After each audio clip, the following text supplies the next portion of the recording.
Alors, l'EREA, c'est un établissement particulier.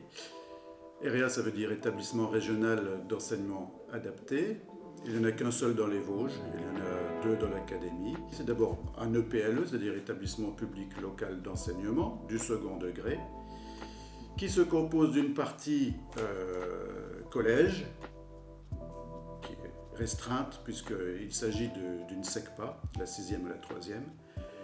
d'une partie lycée professionnel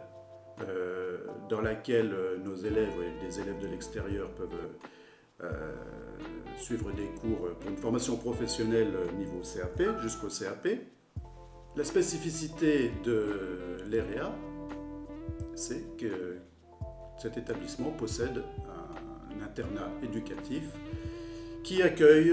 nos élèves de la 6e jusqu'à terminale CAP, c'est-à-dire qu'on peut avoir des élèves de 11 ans pour les plus jeunes jusqu'à 18 voire 20 ans pour les plus âgés. Bon, mis à part la partie collège où on a beaucoup d'enseignement général, c'est l'enseignement général et puis la découverte des champs professionnels, on forme nos élèves à 3 CAP, 3 formations professionnelles qui sont peintre applicateur de revêtement, menuisier fabricant et installateur, et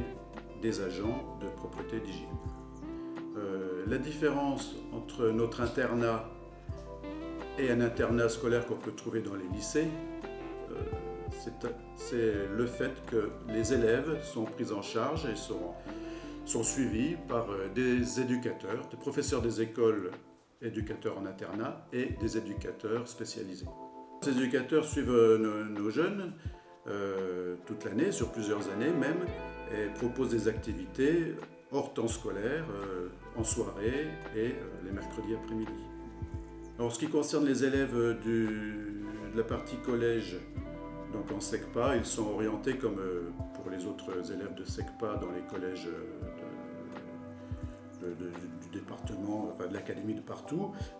Ils sont orientés après un dossier déposé auprès de la commission d'orientation vers les enseignements adaptés, qui décide si l'élève relève bien des enseignements adaptés ou pas, et avec en plus, pour venir à l'EREA, une partie sociale qui détermine si l'élève a besoin d'un internat éducatif ou pas.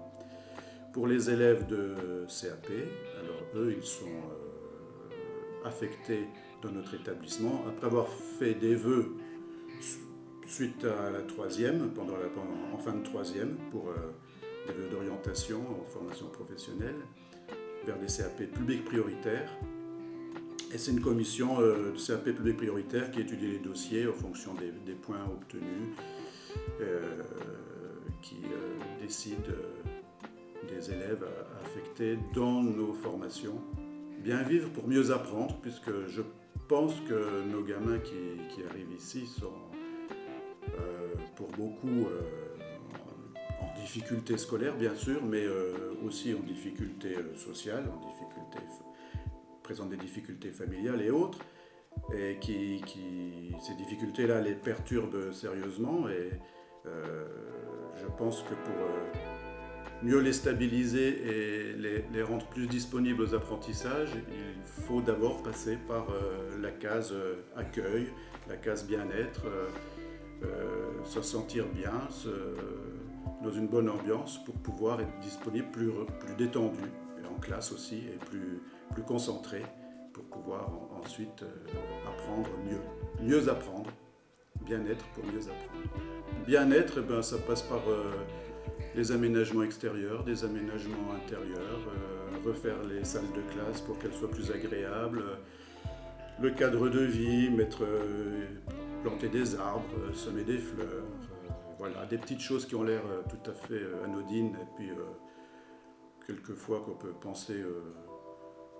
pas forcément utiles, mais qui contribuent, je pense, au bon accueil